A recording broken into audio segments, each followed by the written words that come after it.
¿Cómo están, hermanos? Les saluda a cada uno de ustedes en el amor del Señor. Son pasadas las 20 horas, así que vamos a comenzar nuestro estudio del día miércoles. Día miércoles, día de estudio online. Estamos en Efesios capítulo 10,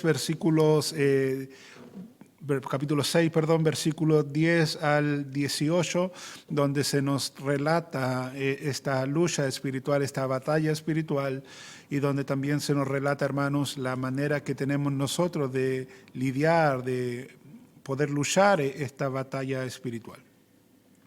Es un pasaje ya a esta altura sumamente conocido, por lo menos para mí. Espero que para ustedes también sea un pasaje sumamente conocido. Pero lo vamos a leer para refrescar nuestra mente, nuestra memoria, refrescar nuestro conocimiento, y luego vamos a estar ya orando para pasar a lo que corresponde al estudio de la palabra de hoy. Dice: por lo demás, hermanos míos, fortaleceos en el Señor y en el poder de su fuerza. Vestíos toda la armadura de Dios para que podáis estar firmes contra las asechanzas del diablo, porque no tenemos lucha contra sangre y carne, sino contra principados, contra potestades, contra los gobernadores de las tinieblas de este siglo, contra huestes espirituales de maldad en las regiones celestes. Por tanto, en conclusión, en vista de lo que yo acabo de leer, por tanto, tomad toda la armadura de Dios para que podáis resistir en el día malo, y habiendo acabado todo, estar firmes. Estad pues firmes, ceñidos vuestros lomos con la verdad y vestidos con la coraza de justicia. Y calzados los pies con el apresto del evangelio de la paz. Sobre todo, tomad el escudo de la fe con que podáis apagar todos los dardos del fuego del maligno. Y tomad el yelmo de la salvación y la espada del Espíritu, que es la palabra de Dios, orando en todo tiempo con toda oración y súplica en el Espíritu, y velando en ello con toda perseverancia y súplica por todos los santos. Allí están nuestros 8 versículos, hermanos amados en el Señor. Así que ya lo hemos leído, como acostumbramos, vamos a orar. No podemos acercarnos a la palabra sin oración. Así que te invito, hermano, a que tú puedas orar junto a mí esta tarde. Padre, en el nombre de Jesús, te alabamos y te bendecimos. Te damos gracias una vez más, oh Padre, por esta porción de revelación que tenemos por delante. Si tú no lo hubieses dejado plasmado, Señor, en estos textos, no hubiésemos tenido forma de saber, Señor, que estamos en una lucha espiritual. No hubiésemos tenido forma de saber, oh Señor, las armas con las que contamos. Yo te pido, Padre, que esta tarde tú fortalezcas mi voz, fortalezcas mi cuerpo para poder, Dios mío, comunicar, estudiar, hablar con mis hermanos que se han conectado. Compartir con ellos, Señor, tu palabra. Enséñanos, Padre. Somos tan limitados, tenemos tantas cosas por delante que aprender. Y hasta ahora nos reunimos, Padre, en torno a las pantallas para seguir juntos como iglesia estudiando lo que es tu palabra. Por eso te alabamos en el nombre de Jesús. Amén. Amén. Quiero saludar, hermanos, a los que ya se han conectado. No los puedo ver por ahora, pero quiero saludarlos, a cada uno de ustedes. Estamos aquí, como les decía, en lo que tiene que ver con la lucha espiritual. Y en el versículo 11 que yo acabo de leer, Pablo dice: vestíos de toda la armadura de Dios para que podáis estar firmes contra las asechanzas del diablo. Vestíos de toda la armadura de Dios, versículo 11. 2 versículos más abajo, versículo 13, el apóstol vuelve a decir, por tanto, tomad toda la armadura de Dios para que podáis resistir en el día malo y habiendo acabado todo, estar firmes. Nota que en 2 versículos Pablo nos advierte que tenemos que vestirnos de toda la armadura de Dios, no de una parte. Pablo no nos llama a tomar una parte de la armadura, sino que 2 veces, en 2 versículos distintos, nos manda a tomar toda la armadura de Dios. En el versículo 11 nos dice que tenemos que vestirnos de toda esta armadura para estar firmes contra las acechanzas del diablo. Y en el versículo 13 nos dice que tenemos que tomar toda la armadura de Dios para que podamos resistir en el día malo y habiendo acabado todo, estar firmes. De manera que si nosotros tomamos estos 2 versículos que dicen que están relacionados, el día malo del cual nos habla en el versículo 13 es el día en que nosotros somos tentados. Déjame decirlo de nuevo. Cuando Pablo habla de que tenemos que estar firmes, tenemos que resistir, en el día malo, y una vez que el día malo ha acabado, nosotros tenemos que permanecer firmes, ese día malo es el día en que nosotros somos tentados por el diablo. De hecho, en el versículo 14, el apóstol también nos dice que tenemos que ceñir nuestros lomos. Dice, ceñidos vuestros lomos. Y eso, mis hermanos, es una frase muy hebrea, muy del contexto hebreo, que se usaba para dar a conocer que una persona tenía que estar siempre lista o preparada. De manera que cuando Pablo dice ceñidos vuestros lomos, nos está diciendo, hey, tú tienes que estar siempre preparado, siempre listo, porque tú no sabes cuándo puede venir el día malo. Dice Pedro en 1 de Pedro, capítulo 1, versículo 13, lo siguiente, por tanto, ceñid los lomos. Allí está nuestra frase de nuevo, ceñid los lomos. Ahora, pero los lomos de vuestro entendimiento, dice Pedro en 1 de Pedro capítulo 1, versículo 13. En otras palabras, Pedro nos está diciendo que tenemos que tener siempre nuestra mente preparada para las cosas de Dios. Ceñidos los lomos de vuestro entendimiento. Y en el contexto en que Pablo usa esta frase, ceñidos vuestros lomos en el libro de Efesios, es para decirnos que nosotros, los creyentes, tenemos que estar siempre listos, siempre preparados para lidiar en esta lucha espiritual, porque nosotros no sabemos cuándo vamos a ser tentados, no sabemos cuándo nos va a tocar vivir el día malo. Nuevamente, el llamado a ceñir nuestros lomos en el versículo 14 de Efesios capítulo 6 es un llamado a estar siempre preparados para librar, hermanos, esta guerra espiritual. Ahora, nosotros tenemos armas, tenemos una armadura, que es lo que estamos viendo. Hemos visto lo que corresponde al cinto, al cinturón de la verdad. Hemos visto lo que es la espada, lo que viene a ser la palabra del Señor. Y hoy hablaremos de la coraza de justicia. La coraza era un escudo, pero un escudo que protegía lo que tiene que ver con el pecho del soldado cuando éste iba a la guerra. De manera que Pablo también nos está llamando a nosotros en esta guerra espiritual a usar una coraza, a cubrir el sector de nuestro pecho, pero esta coraza de la cual nosotros tenemos que tomar es la coraza de justicia. Ahora, yo quiero decir esto con calma para que ustedes lo puedan entender, porque es algo que nosotros necesitamos comprender para empezar a comprender todo lo demás que yo tengo que decir.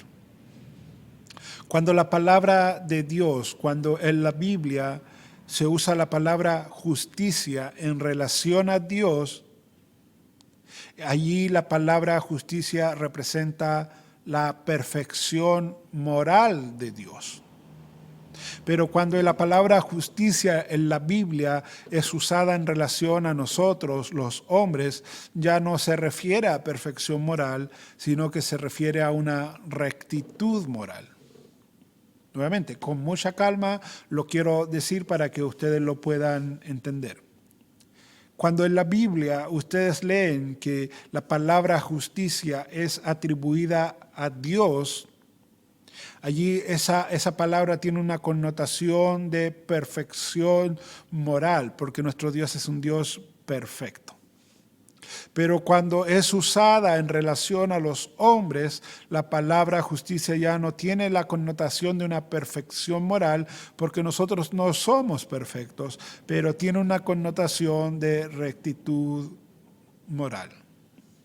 Ahora, la coraza, yo te decía, era usada por el soldado para proteger el pecho, áreas vitales de esta parte del cuerpo, en especial dos. Número 1, el corazón, y número 2, las entrañas. La coraza que se ponía el soldado venía a proteger eso, el corazón y las entrañas. Y para los judíos, mi hermano querido, esto tenía mucha importancia. Porque simbólicamente para los judíos el corazón representa la mente. De hecho, la Biblia dice, como es su pensamiento en su corazón, tal es él. Y también dice, porque del corazón salen los malos pensamientos. De manera que el corazón es el área del pensamiento de la vida para los judíos. Es el corazón en términos hebreos, era símbolo nuevamente de la mente. Por eso engañoso es el corazón más que todas las cosas y perverso. De manera que el pensamiento estaba, o el corazón era el área del pensamiento de la vida. Por otro lado, las entrañas para los hebreos estaban asociadas con lo que tiene que ver con los sentimientos y las emociones. El corazón tiene que ver con la mente y las entrañas tenían que ver con los sentimientos y las emociones. De la manera en que el corazón era el asiento de la mente, las entrañas eran el asiento de las emociones. Esa es la razón, mis hermanos, de que hay emociones que nosotros podemos experimentar y que cuando las experimentamos algo sucede en nuestro estómago. Frecuentemente las emociones se reflejan en el estómago. Yo no sé si te ha pasado, pero yo he tenido momentos en que las emociones que estaba viviendo afectaron fuertemente mi estómago. Es el estómago el que nos duele cuando se sienten ciertas emociones, y para el hebreo esta era una buena manera de demostrarlo.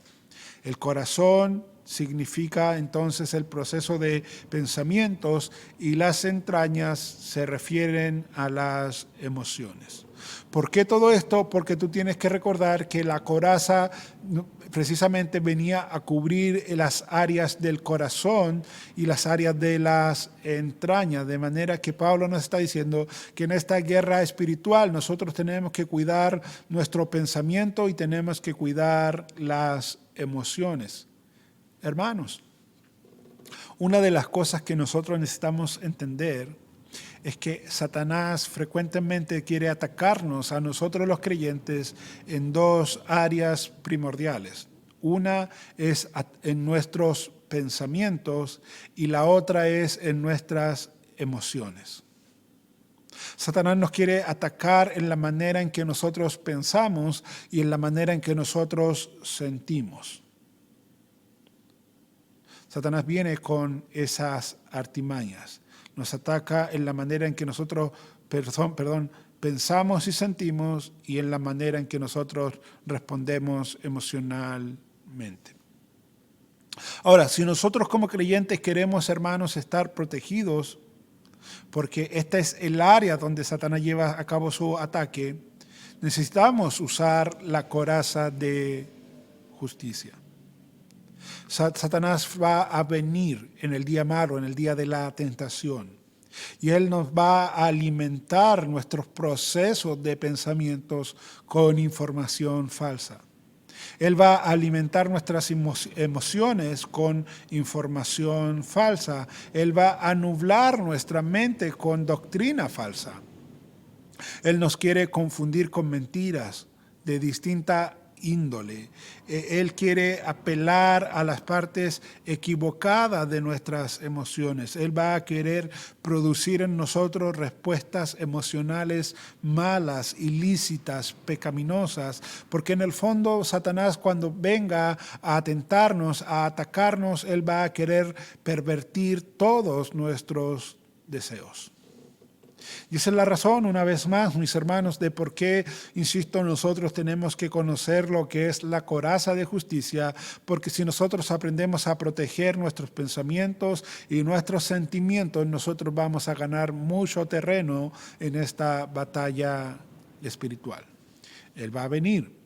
Él va a venir con información falsa y una vez que nosotros hemos procesado esa información falsa, nosotros vamos a pensar, vamos a reaccionar, vamos a sentir tal vez de una manera no santa, no lícita, sino que de una manera pecaminosa. Ahora, la mente, por un lado, y las emociones, por otro lado, incluyen, hermanos, todo aquello que nos hace actuar. Incluyen el concepto de conocimiento. Y esa es la primera clave, hermanos, para responder. Tú tienes que tener cierta cantidad de conocimiento, cierta cantidad de entendimiento. Tú tienes que tener voluntad, deseo, impulsos, emociones. Todas estas cosas que nos hacen actuar tienen que estar protegidas por la coraza de justicia.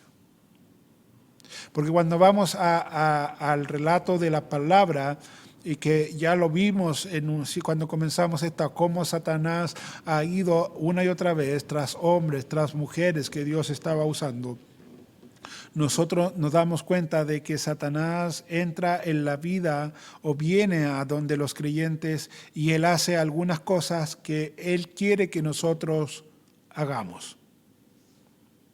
Por ejemplo, él va a venir y va a querer arrebatar la palabra del Señor de nuestra mente y llenarlas de mentira.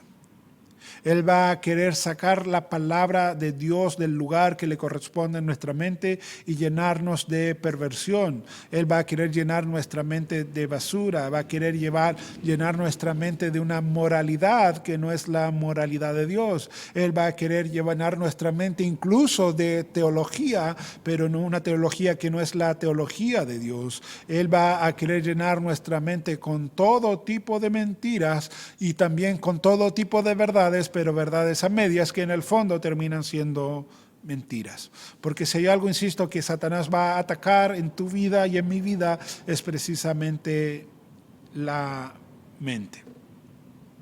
Hermanos, Satanás quiere que nosotros no tengamos una cabal comprensión de las cosas, sino que Él está empeñado en que nosotros malentendamos las cosas. Él no quiere que nosotros interpretemos las cosas correctamente, porque al interpretarla incorrectamente llegamos a conclusiones equivocadas y las conclusiones equivocadas frecuentemente nos llevan a reacciones equivocadas.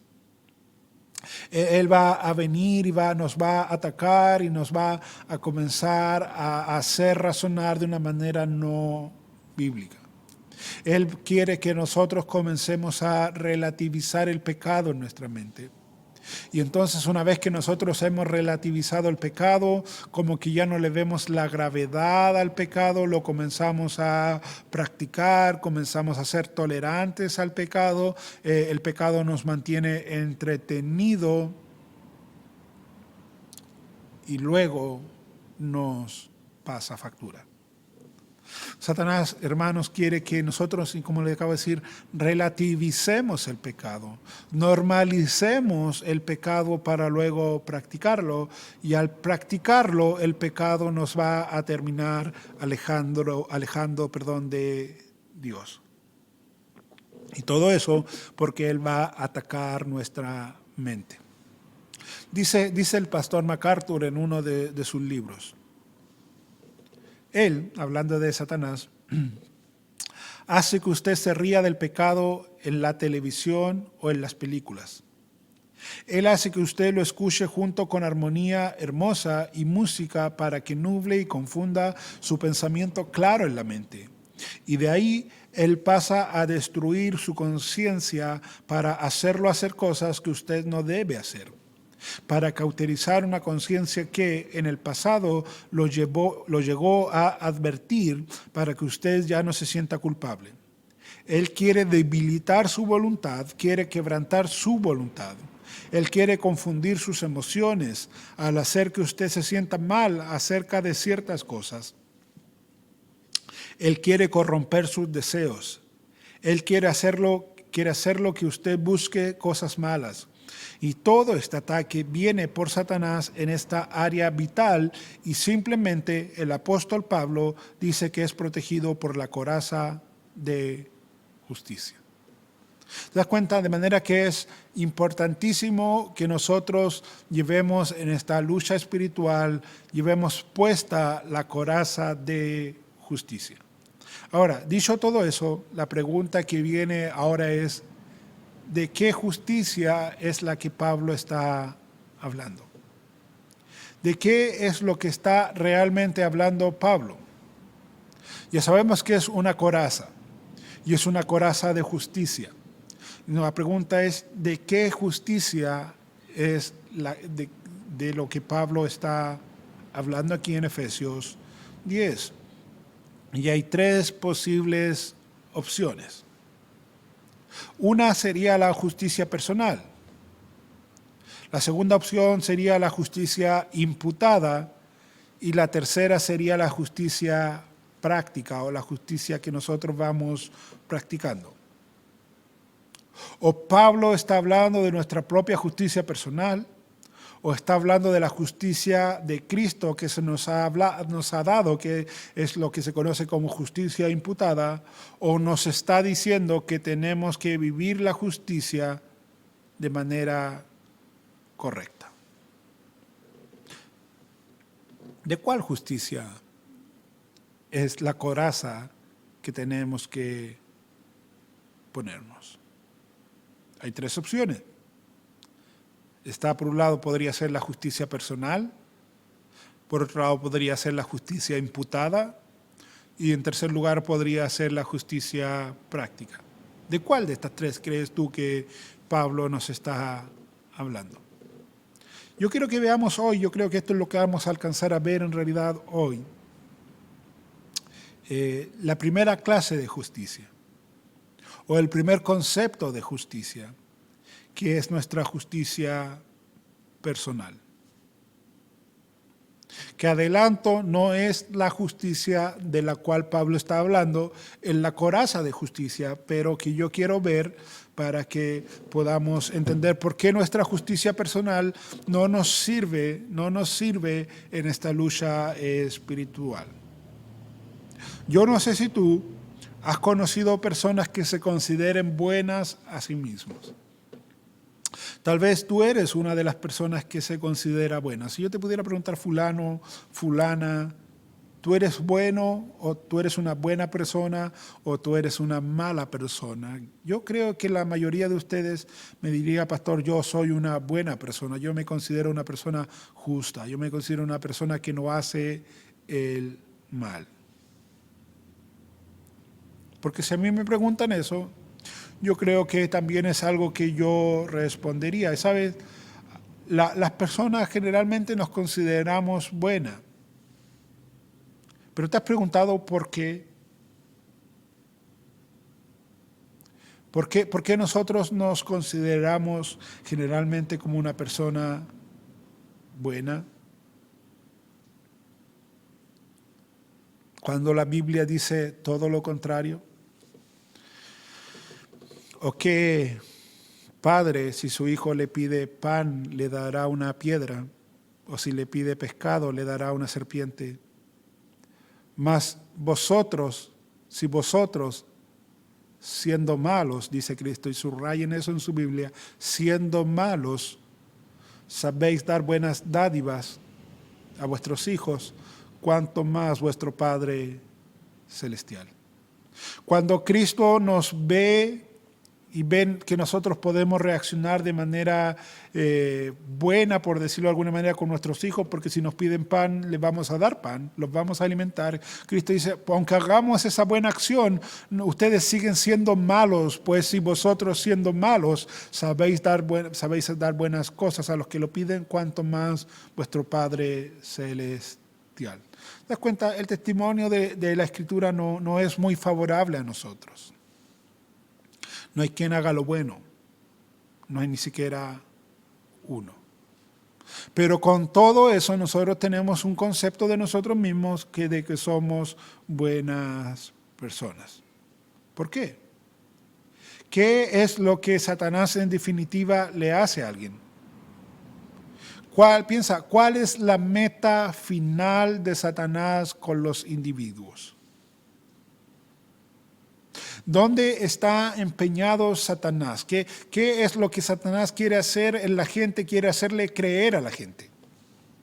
Y sabes, la meta de Satanás es obviamente llevarse a las personas con él al infierno. Es mantenerlos alejados de Dios. Él no quiere poblar la tierra con personas que pertenezcan al reino de Dios. No, Él no quiere que la gente se postre delante de Jesucristo. Él quiere que la gente se postre delante de Él. Satanás no quiere que la tierra sea poblada con ciudadanos del cielo. Él quiere que el infierno sea poblado con seres que han sido destituidos de la gloria de Dios. Ahora, la pregunta es, ¿cómo Él hace eso? Y nuevamente, hay personas que dicen, bueno, mi propia justicia es suficiente para prevenir aquello. Yo soy demasiado bueno, o yo conozco personas demasiado buenas para que terminen en un lugar tan horrendo como el infierno. De hecho, cuando mueren ciertas personas, la gente suele sacar conclusiones de que si esas personas en vida hicieron lo bueno, entonces Dios debería acordarse de ellas y por lo tanto ellas creen que Dios tiene a esas personas en su gloria. Pero sabes, nada de eso está en la palabra. Pero lo que sí encontramos, hermanos, es que Satanás quiere destruir la vida de las personas a lo largo del proceso. Y hay personas, nuevamente, que creen que son lo suficientemente buenas como para no necesitar a Dios. De hecho, en el tiempo de la Biblia, en los tiempos de Cristo, los fariseos eran así. Ellos pensaban, ellos razonaban y ellos se creían lo suficientemente buenos como para no necesitar un mediador entre Dios y los hombres. Ellos pensaban que ellos podían llegar al cielo y esa es la razón de por qué Jesús en Mateo 5, versículo 20 dice, a menos de que su justicia exceda a la de los escribas y fariseos, nunca entrarán en el reino de Dios. Los fariseos estaban equivocados. Ellos no eran lo suficientemente buenos porque nosotros sabemos ahora que la salvación es por gracia. Nosotros somos salvos por gracia, por medio de la fe, y esto no es de nosotros, sino que es un don de Dios, no por obras, para que nadie se gloríe. Pero había un grupo de personas que nosotros conocemos como los fariseos, que ellos creían que no necesitaban a Dios, que ellos en su moralidad podían ganarse la entrada al reino de los cielos. De hecho, los hebreos, los fariseos, creían que ningún hijo, ningún descendiente físico de Abraham jamás se iba a perder, y que Abraham se sentaba en las puertas del Hades, y cada vez que un descendiente de él iba a entrar al infierno, Satanás lo sacaba, y que los que iban a entrar al infierno eran los gentiles, que Dios había creado a los gentiles precisamente para avivar las llamas del infierno. Pero ningún hebreo, decían ellos, razonaban ellos, se va a perder jamás. Ahora escucha lo que dice Pablo en Romanos 10, versículos 1 al 3.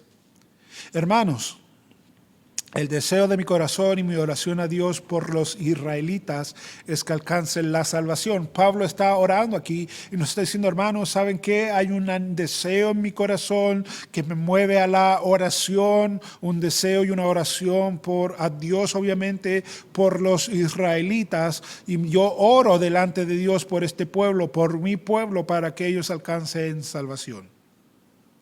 En favor suyo puedo decir, estoy leyendo la versión Dios habla hoy. En favor suyo puedo decir que tienen un gran deseo de servir a Dios. Solo que ese deseo no está basado en el verdadero conocimiento. Escucha, y aquí viene lo importante. Versículo 3. Pues no reconociendo que es Dios quien hace justo a los hombres, tratan de ser justos por sí mismos sin someterse a lo establecido por Dios. Ahí está el meollo de todo lo que yo acabo de decir. Los israelitas, dice Pablo, no quisieron reconocer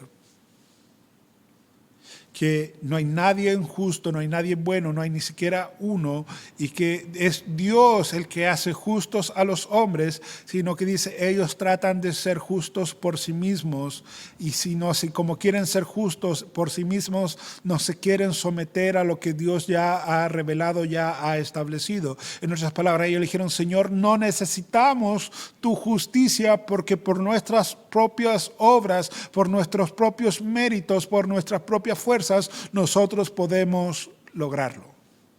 Nosotros podemos llenar tu estándar. No necesitamos a nadie fuera de nosotros para que nos venga a marcar el camino, para que nos venga a mediar entre Dios y nosotros. No, ellos tratan de ser justos por sí mismos, dice Pablo.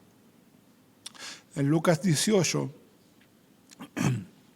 también encontramos, hermanos, la actitud de un fariseo legalista. Este fariseo creía que podía llegar al reino de los cielos, entrar al reino de los cielos basado en su propia bondad. Y en la actualidad tenemos personas así.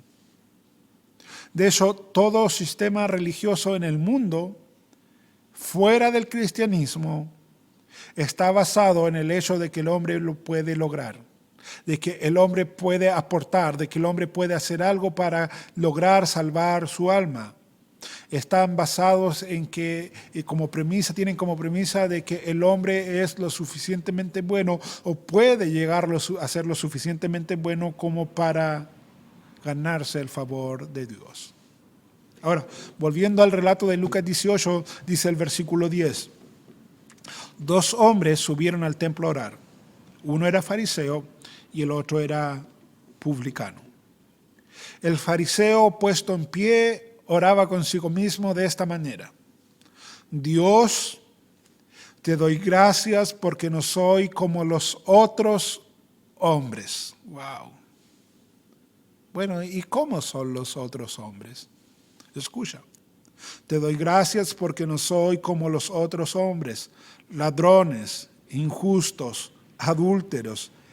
Y yo creo que miró para el lado y dijo, y te doy gracias porque no soy ni aún como este publicano, dijo en su oración. En otras palabras, este fariseo estaba dando gracias y le estaba diciendo a Dios, Dios, mírame, me da tanto gusto ser como soy, porque soy una persona buena.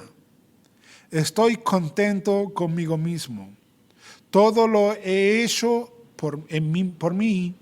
He llegado hasta aquí debido a mí, soy justo, insisto, por mí mismo, por mis fuerzas, porque me he empeñado, por lo tanto, yo creo que me he ganado el cielo. Y la oración continúa. Ayuno 2 veces a la semana. Honestamente, con todos los defectos de este fariseo, ayunaba más que nosotros. Que dicho sea de paso, permítame un paréntesis, hermanos. El viernes tenemos ayuno congregacional, primer viernes del mes. Acuérdense que nosotros nos reunimos a orar y ayunar. Cierro el paréntesis. Este fariseo decía, yo ayuno 2 veces a la semana, aunque la ley le decía que tenían que ayunar 1 vez al año, pero ellos ayunaban 2 veces a la semana. Decía también, doy diezmo de todo lo que gano. Soy bueno, no soy como los demás. Mi bondad se ve reflejada o es producto de mi espiritualidad. Y mi espiritualidad es tal que la ley me dice que tengo que ayunar 1 vez al año.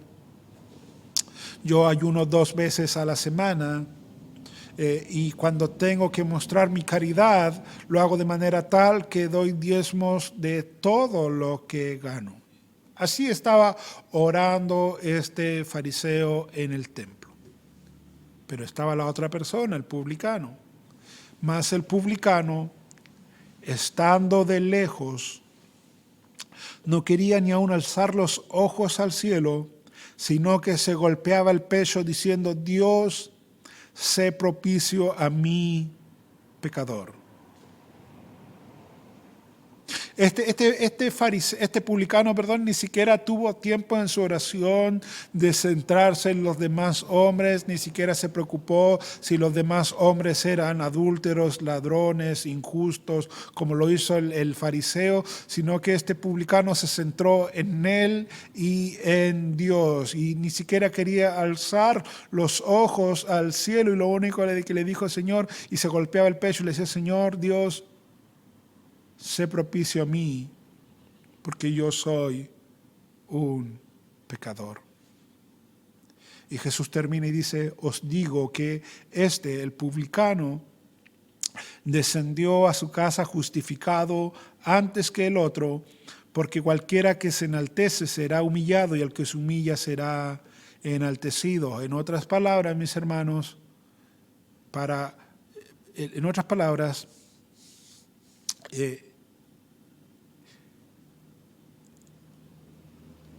Dios,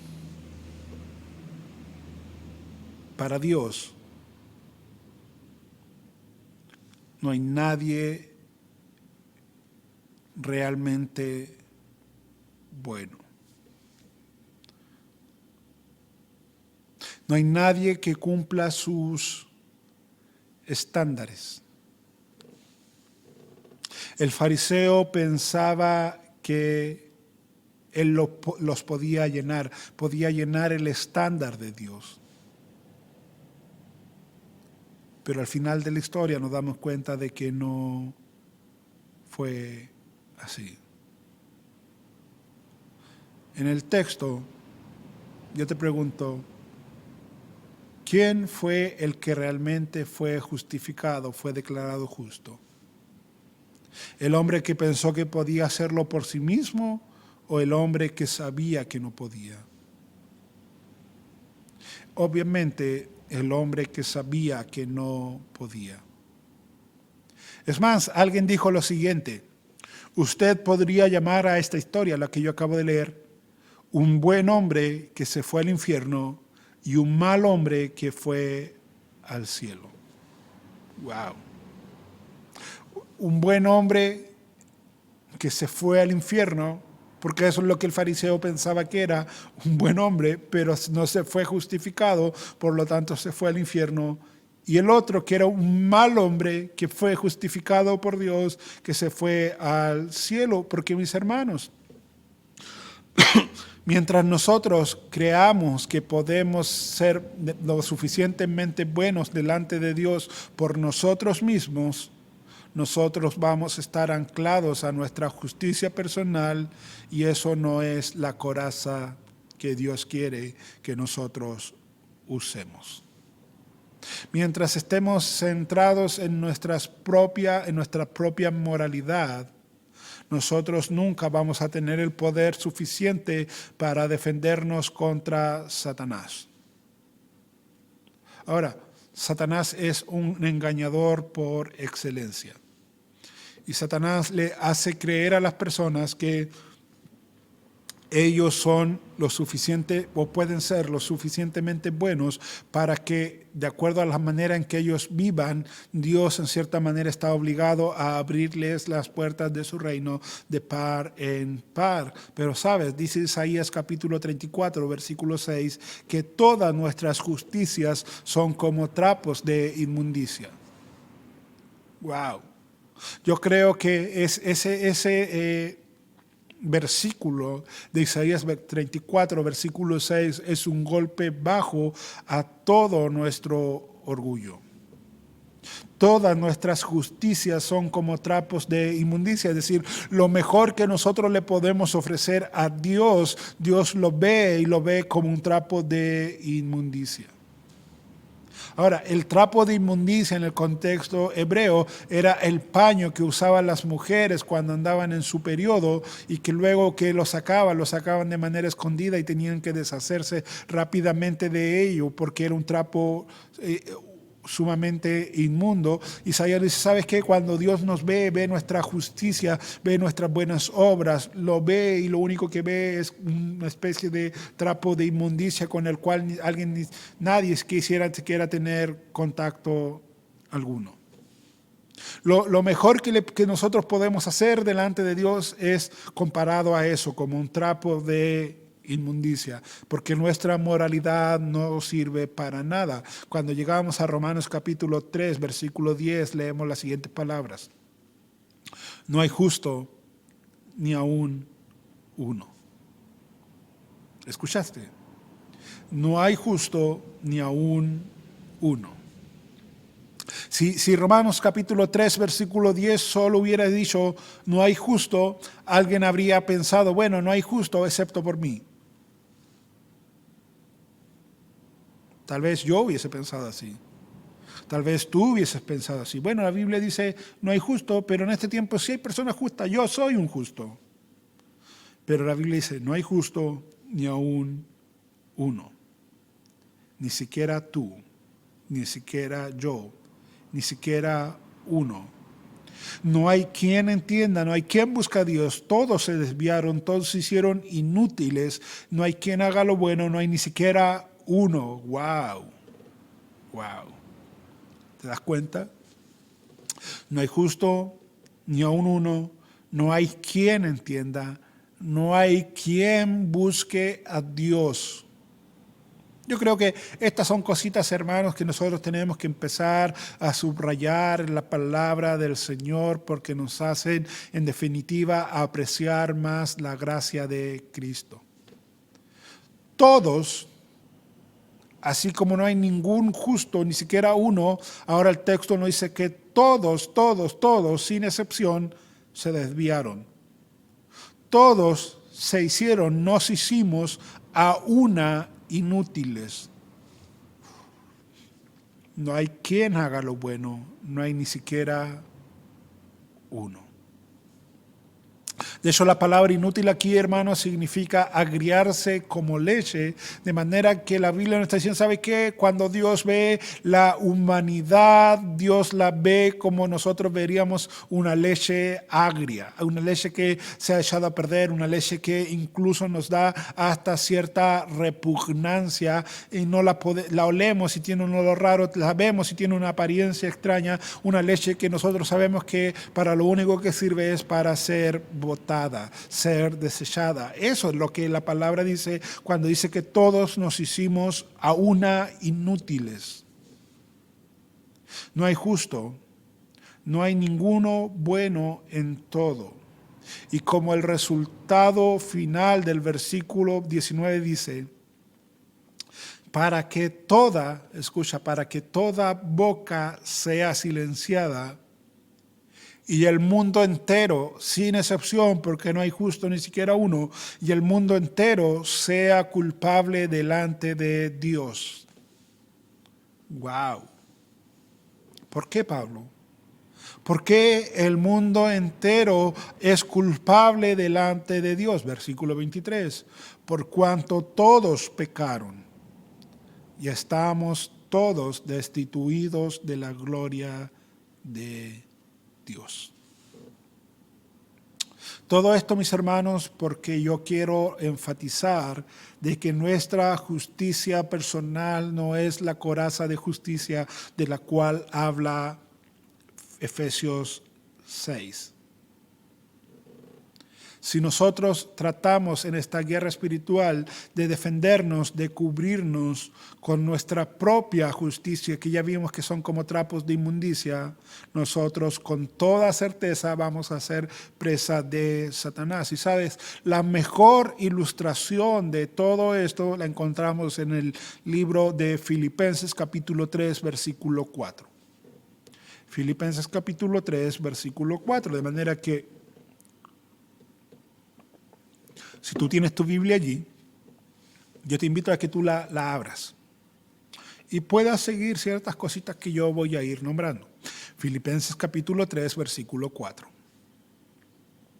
Pablo comienza aquí viendo la perspectiva de sí mismo, viendo una perspectiva de sí mismo, de la justicia personal, de su justicia personal, y él dice en el versículo 4, aunque yo mismo podría tener confianza aún en la carne. Nota cómo Pablo comienza, dice, aunque yo mismo podría tener confianza aún en la carne. En otras palabras, Pablo está diciendo, si la justicia personal fuera posible, yo podría entrar en el reino de Dios al ser lo suficientemente bueno. De toda la gente. Si de acuerdo a la justicia personal de toda la gente alguien pudiese entrar al reino de Dios, yo tendría que tener ese derecho. Yo podría confiar en la carne. Él está diciendo, yo he sido un hombre bastante bueno. Si algún otro hombre dice que él es bueno, piensa que él es bueno, yo le puedo decir que en la carne yo soy aún más bueno que él. Eso es básicamente lo que Pablo está diciendo, aunque yo mismo podría tener confianza en la carne. Nuevamente, es como si él nos estuviera diciendo, si usted va a intentar en términos de justicia, yo probablemente le ganaría. Wow. Yo probablemente soy el mejor de entre los buenos.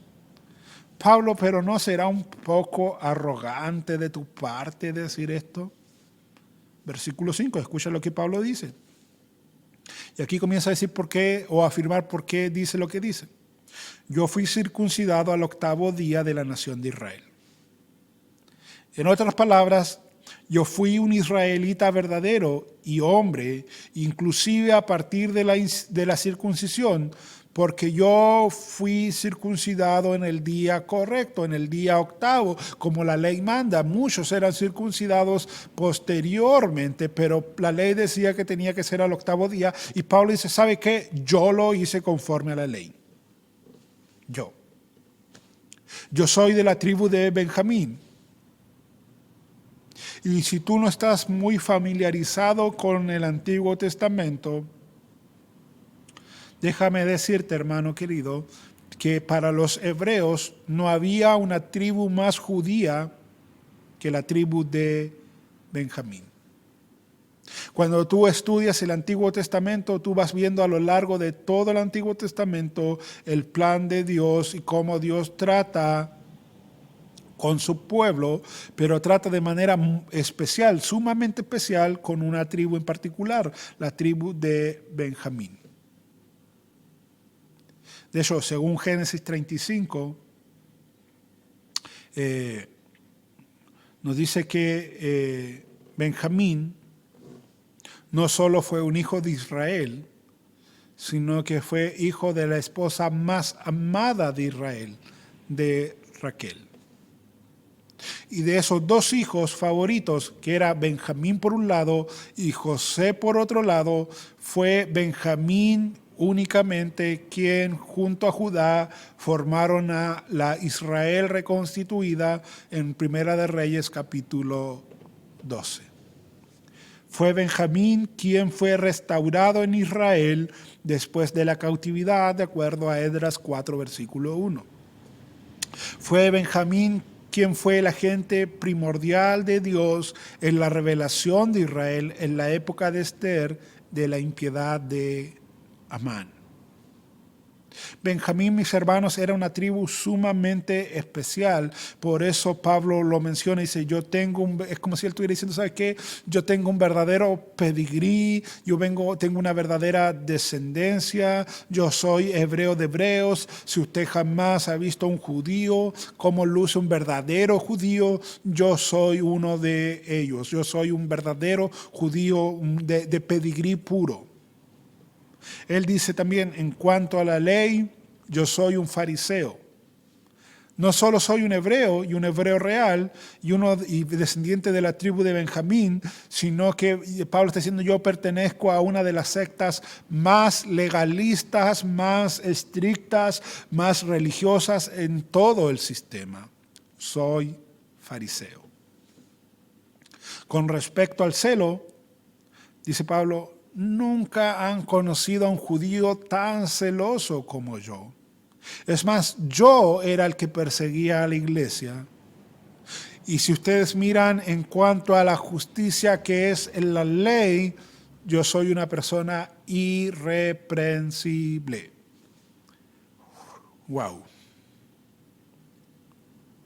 Es sorprendente el currículum que nos muestra Pablo. Es como si él nos estuviera diciendo, si vas a depender de la justicia personal, ve al hombre que tiene más a favor de él que cualquier otro. Si la justicia personal fuera la manera de entrar, yo realmente podría reclamarla. Porque si alguien tiene de qué confiar en la carne, yo más. Todo eso hasta el versículo 6, hasta que llegamos al versículo 7, donde la Biblia comienza con o Pablo sigue con una palabra clave allí, que es pero. Y hermanos, cada vez que tú te encuentres con un pero en la Biblia, más específicamente en el Nuevo Testamento, detente un momentito. Porque ese pero generalmente va a marcar una transición entre lo que se ha estado diciendo y lo que viene a continuación. Y lo que viene a continuación del pero es algo de lo cual nosotros tenemos que poner suma atención. Pero, dice, cuántas cosas eran para mí ganancia, las he estimado como pérdida por amor de Cristo. Y ciertamente aún estimo todas las cosas como pérdida por la excelencia del conocimiento de Cristo Jesús, mi Señor, por amor del cual lo he perdido todo y lo tengo todo por basura. Estiércol vendría siendo la mejor traducción, una traducción más adecuada, una traducción más fidedigna. Todo lo que yo le acabo de mencionar en los primeros 6 versículos, de lo cual yo me enorgullecía en la carne, me doy cuenta que ahora es estiércol. Wow. Nota que Isaías dice, nuestras justicias son como trapos de inmundicia, y Pablo en el Nuevo Testamento se ve a él, ve sus justicias, su forma de proceder, su irreprensibilidad incluso, y dice, ¿sabes qué? Yo ahora he conocido a Cristo, que tengo que depender de Cristo, que de lo cual yo me gloriaba, en realidad para mí tiene el mismo valor que el estiércol.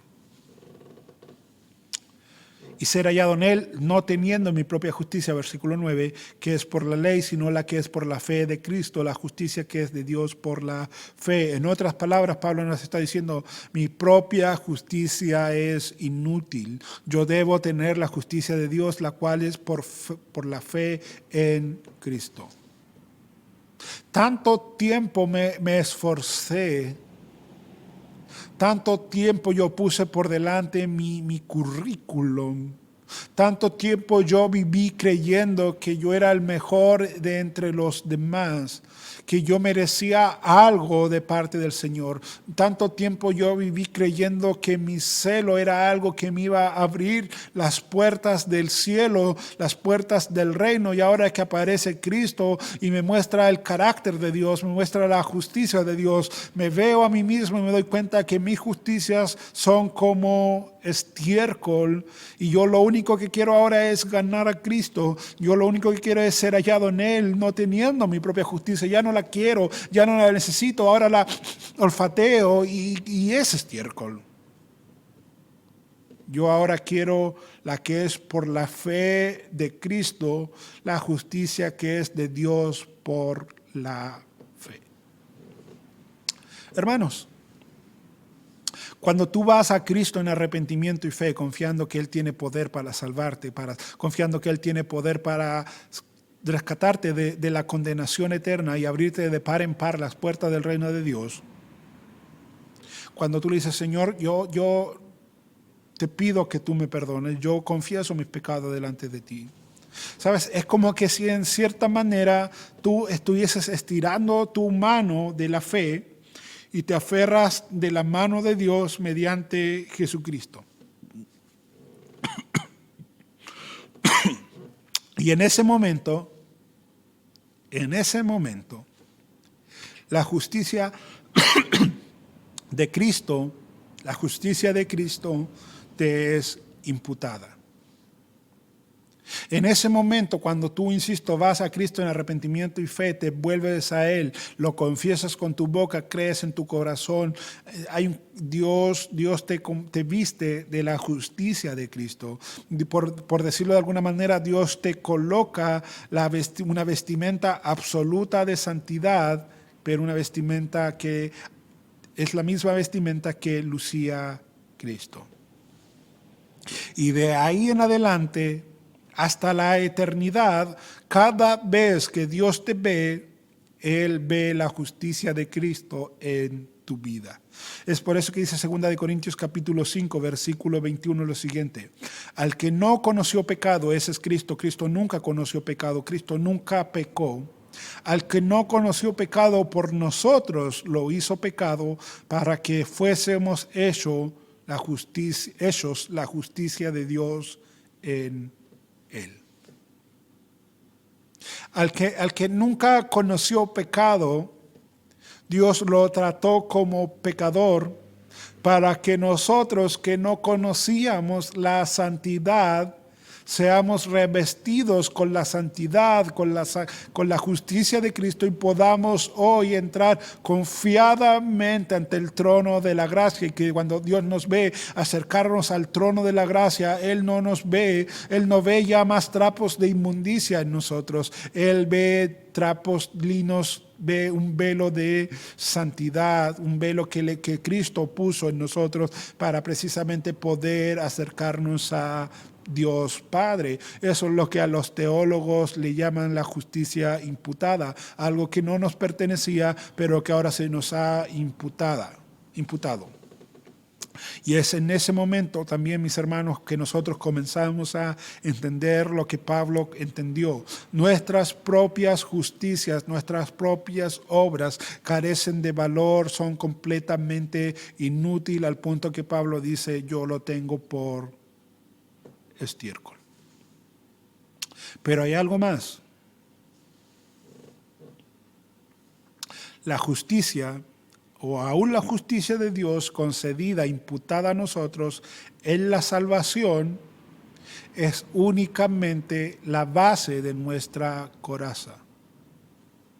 Es únicamente la base de nuestra coraza. Y ya se me ha ido el tiempo, así que comienzo a cerrar. Pero no se preocupe, porque si no alcanzamos a verlo todo, la próxima semana seguimos. Dice Pablo, estamos en Filipenses capítulo 3, versículo 10. Pablo ya ha reconocido que él tiene y necesita la justicia de Cristo. Pero Pablo continúa. Y si tú tienes tu Biblia todavía abierta en el libro de Efesios, o sea, de Filipenses, lee conmigo. Capítulo 3, versículo 10. Dice, a fin de conocerle. Eso, mis hermanos, es una cláusula de propósitos para que pueda conocerle. Y el poder de su resurrección, la comunión de sus padecimientos, siendo conformado a su muerte, versículo 12. No que lo haya alcanzado ya, ni que ya sea perfecto, sino que prosigo, versículo 13. No considero haberlo alcanzado ya, sino que prosigo, versículo 14, hacia el premio. Lo que Pablo está diciendo, hermanos queridos, es esto. Yo sé que tengo imputada la justicia de Cristo, pero todavía progreso, todavía tengo deseo por algo, todavía quiero alcanzar algo. Y lo que Pablo en el fondo está diciendo es esto: la justicia imputada es solo aquello que hace que la justicia práctica sea posible. No sé si me lograste captar.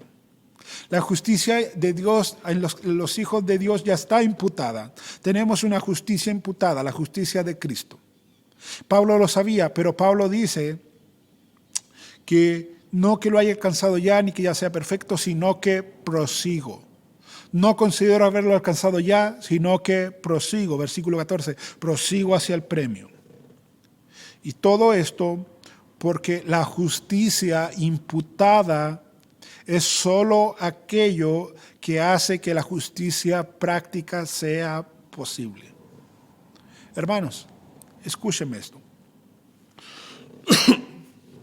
Cuando yo fui salvo, a nosotros se nos dio la justicia de Cristo.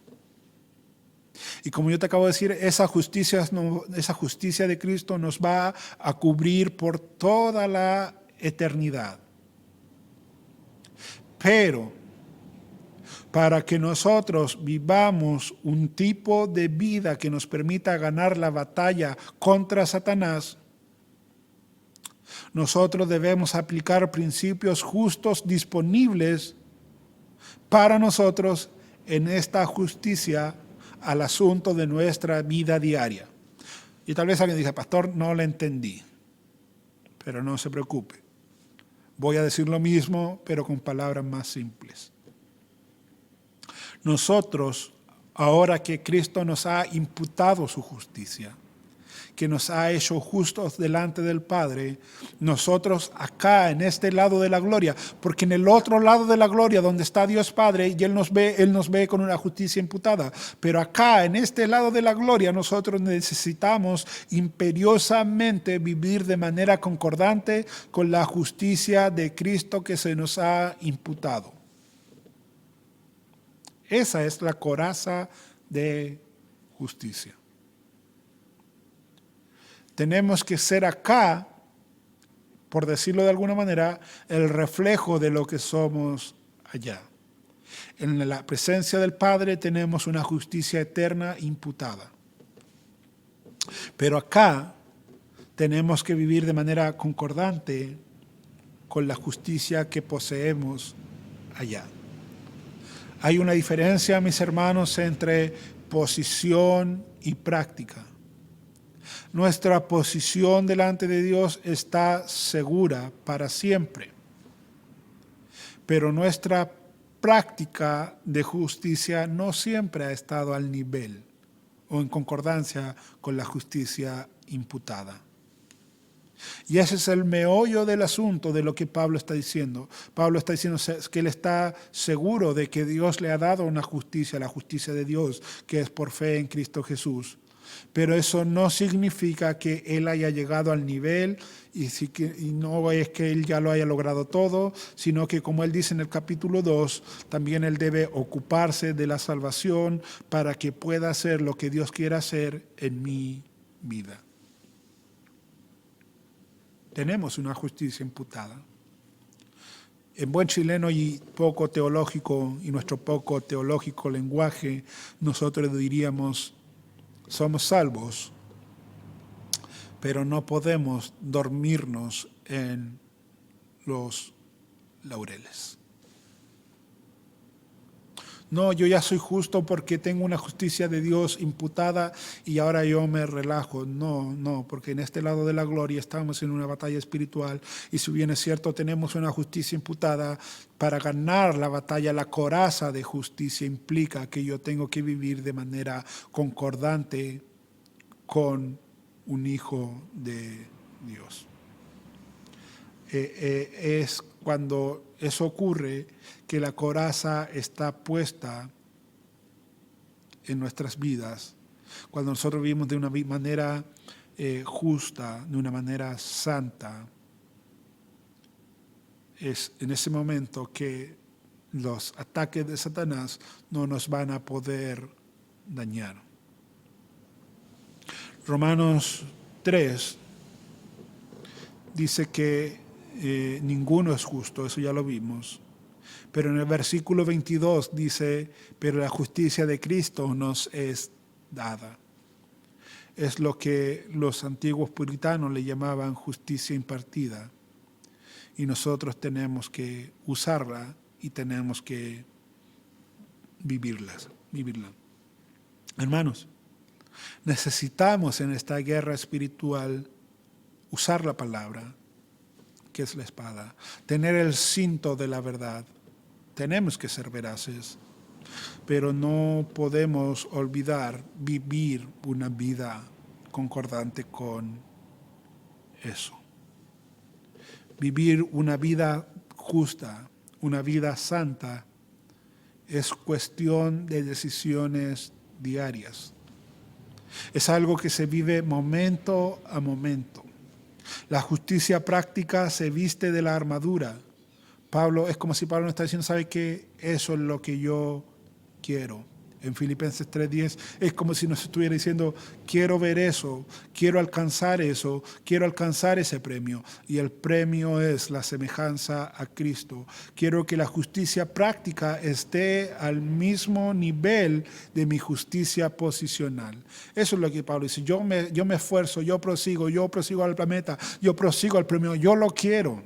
Quiero que en este lado de la gloria, cuando la gente me vea a Cristo, porque en el otro lado de la gloria, cuando el Padre me ve, efectivamente ve a Cristo. Cristo me ha imputado su justicia, pero en este lado de la gloria no tiene que ser distinto. Cuando la gente nos vea, tiene que ver a Cristo. Hermanos, y cierro con esto porque ya se nos ha ido el tiempo. Quiero repetirlo, vivir una vida santa, vivir una vida justa es cuestión de decisiones diarias, es cuestión de momento a momento. Tenemos que proponer en nuestra vida, proponernos vivir de manera santa. Tenemos que vivir de manera tal que la justicia, y quiero ser reiterativo en esto, la justicia que ya tenemos en el otro lado de la gloria la podamos experimentar en este lugar. ¿Estás viviendo tú así? Cuando el Padre te ve en Cristo, te ve como una persona santa. Pero ¿y qué de los que te ven de este lado de la gloria? ¿Te están viendo como una persona santa? ¿Estás reflejando la santidad de Cristo? ¿Estás mostrando con tus obras, con tu vida, que la justicia de Cristo ha sido imputada a tu vida? ¿Estás confiando, querido, en tus justicias o estás confiando en la obra del Señor? Ya vimos, nuestras justicias son como trapos de inmundicia delante de Dios. Nada de lo que nosotros hagamos en este lado de la gloria va a impresionar jamás a Dios. Muchas de las cosas que nosotros hacemos pensando que nos vamos a ganar el favor de Dios, lo único que provocan en Dios es náuseas, rechazo. Somos como la leche que se ha agriado.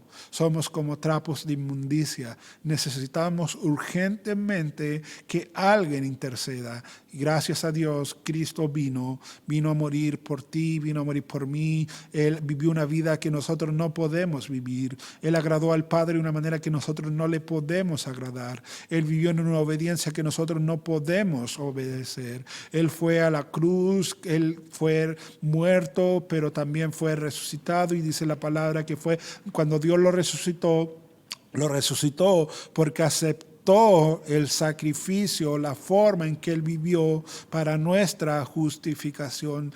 Ya ahora podemos descansar, ahora podemos ir delante de Dios, no como el fariseo, podemos ir como el publicano. Señor, sé propicio a mí que soy pecador, pero aunque soy pecador, tu palabra dice que hay un mediador entre Dios y los hombres, y no son mis justicias, no son mis obras, ellas no tienen la capacidad para mediar entre nosotros.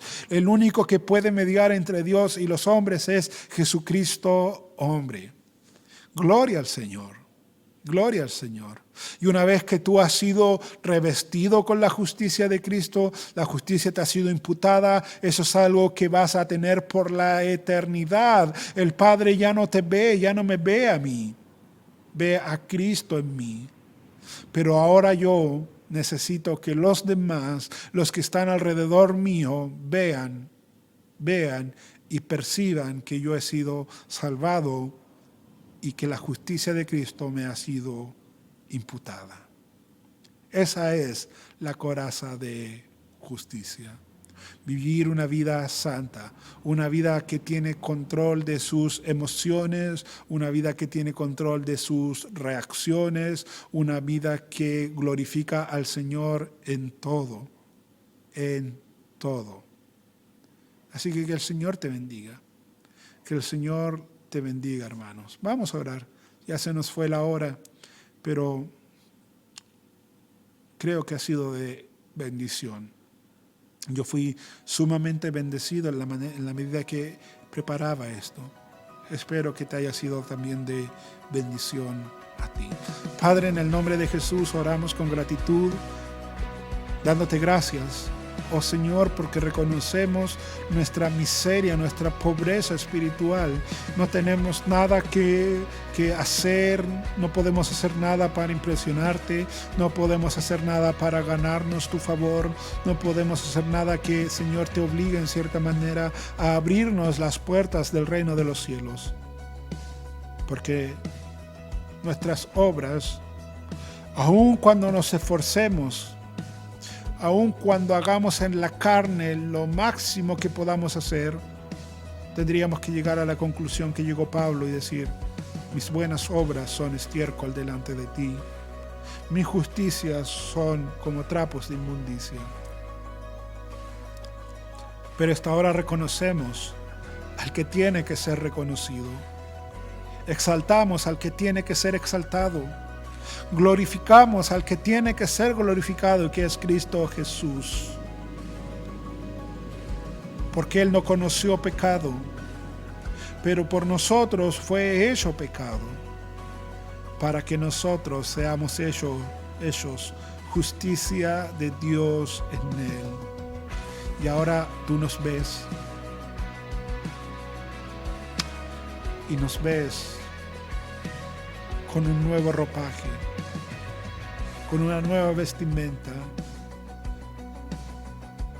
Ya, Señor, podemos descansar en que tú nos recibes, en que tú nos aceptas. Porque todo lo que nosotros teníamos que hacer y no podíamos hacer, Cristo Jesús lo hizo posible. Gloria a tu nombre. Te exaltamos, te honramos, te bendecimos.